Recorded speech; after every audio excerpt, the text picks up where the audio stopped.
165 members, 50 projects, leveraging $47.8 million in research and development to advance additive manufacturing. You've heard of R2D2, well, meet Bar2D2. Bar2 is a 3D printed robot that dispenses and mixes drinks. The most interesting thing about Bar2D2 is the manifold system. Bar2 was created by students from Case Western Reserve University and Cleveland State University with help from RP+M, a small company in Avon Lake, Ohio. America Makes brings obviously a huge amount of awareness to the industry. TRACY ALBERS is the president and chief technology officer. I see ourselves as kind of taking the baseline understanding and machines that are available out there and looking to take them to the next level. This is a DMLS machine. That's a directed metal laser sintering machine.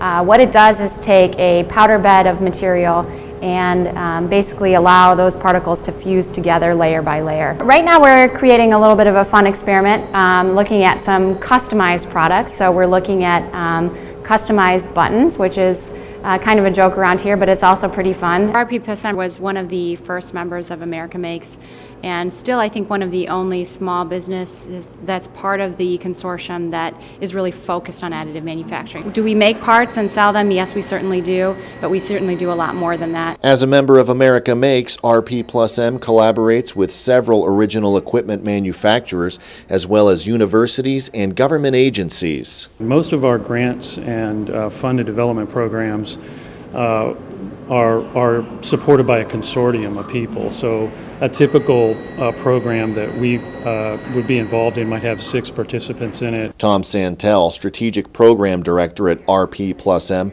says his focus is on developing new materials for the aerospace and other industries. We have a university typically as the research partner. We have a material developer, a formulator that is essentially developing the base materials.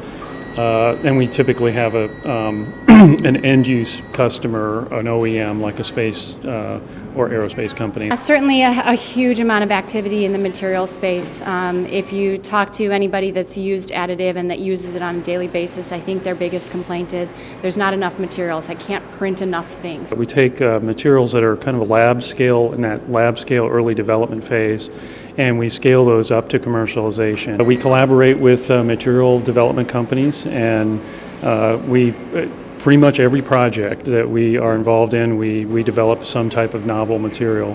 One project, for example, that we're working on for the state of Ohio, we're developing 6 new novel materials. Some of these materials are actually being incorporated in parts and components that are literally going to be in space by the end of 2016. What America Makes has allowed us to do is kind of build a baseline, not only sense of credibility, but also technology and understanding that then differentiates us and allows us to be a real asset to some of those larger companies. I think our most valuable asset is creating and capitalizing on the technology that we've developed, and if we continue to do that, we'll be in a great place.